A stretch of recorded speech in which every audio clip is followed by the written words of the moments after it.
Olá, alunos da segunda série do ensino médio. Hoje eu vou gravar uma revisão para a nossa verificação de aprendizagem. Vai estar na nossa verificação de aprendizagem, unidade 7, mudança e transformação social. Aí o primeiro capítulo, capítulo 21, fala sobre a mudança e mudança social e sociologia, né? Que ela fala sobre qual a perspectiva, né, dos sociólogos clássicos sobre a questão da mudança social, da mudança da transformação social. Aí o Karl Marx, né, ele fala da questão da revolução, né, que a mudança da sociedade só se dá a partir da revolução, que a revolução é a mudança da estrutura da sociedade, né? Agora vamos aqui, eu vou passar aqui para o próximo capítulo, que é a questão da diferença entre revolução e mudança social.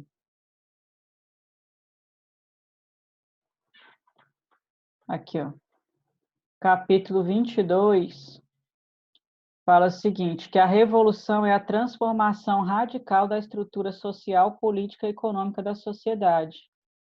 Quando acontece mudanças que são propostas para atender os interesses das classes dominantes, não é considerado uma revolução, que a revolução é um processo que se opõe aos interesses das classes dominantes. Agora, as mudanças e reformas que são realizadas por quem já está no poder, não é considerado uma revolução, é considerado uma reforma ou mudança social, né?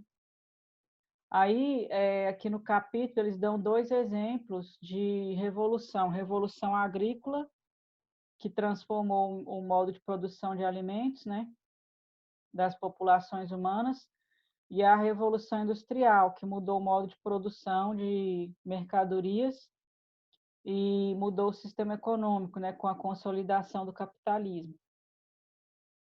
E uma terceira grande revolução que a gente está vivendo hoje em dia é a revolução baseada na informática. Revolução baseada na informática, na tecnologia e na engenharia genética, né? Durante o século XX, ocorreram várias revoluções que foram importantes, né? A gente tem aqui essas revoluções clássicas, ó, que aconteceram no século XVII, né?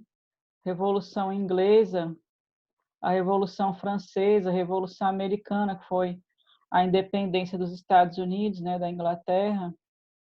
Aqui a Revolução Americana foi quando eles lutaram contra o colonialismo inglês em 1776 e os Estados Unidos se tornou um país independente. A Revolução Francesa, que ocorreu em 1789, quando acabaram com a monarquia, né, na França, com o regime absolutista, e quem liderou a revolução foi a burguesia, que era a classe explorada, né?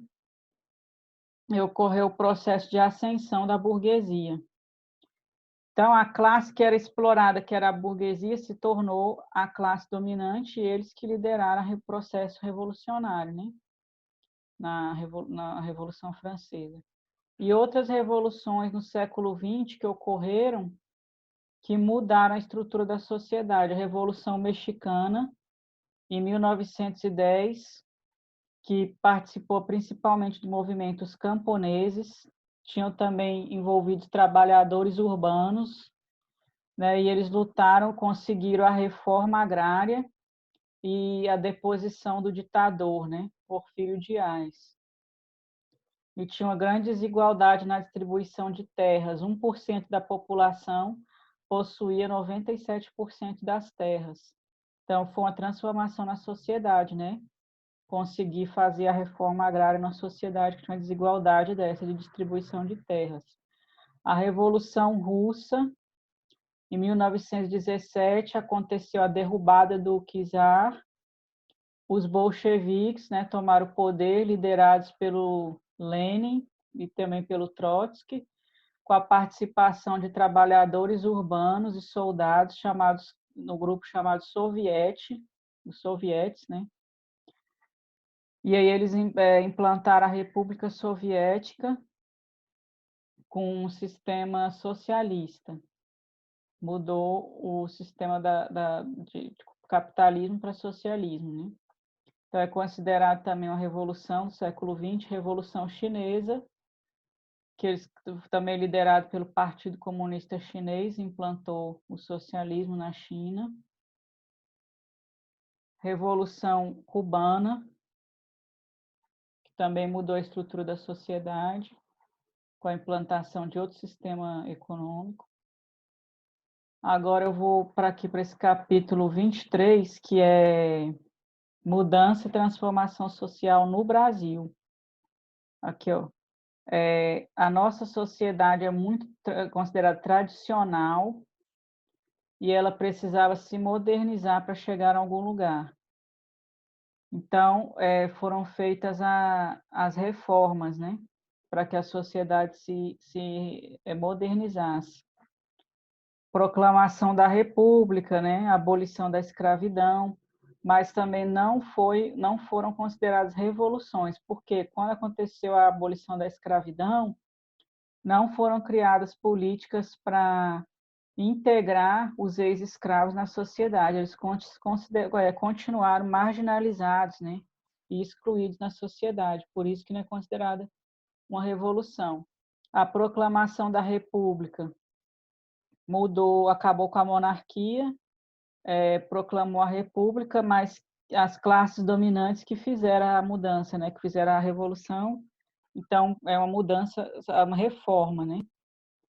Continuou tendo as oligarquias, os grandes produtores, os grandes latifundiários, né, continuaram no poder. Então, tem esse conceito de modernização conservadora, que é quando acontece uma mudança, mas permanece a mesma base da sociedade, né? Aí tem vários sociólogos, Oliveira Viana, Sérgio Buarque de Holanda, que vão falar sobre essa questão do conservadorismo na sociedade brasileira, né? Aqui o Florestan Fernandes também, que é um sociólogo mais contemporâneo, né? Que ele fala que o passado escravista está presente nas relações sociais ainda hoje na nossa sociedade, mantendo preconceito e exclusão. Então, nossa prova vai ser esses 3 capítulos, tá? Que eu mostrei aqui, capítulo 21, 22 e 23, sobre a mudança e transformação social. Aí vocês vão ler, né, os textos que eu deixei para vocês ao longo das atividades e reler também as atividades para poder fazer uma boa verificação de aprendizagem. Até mais.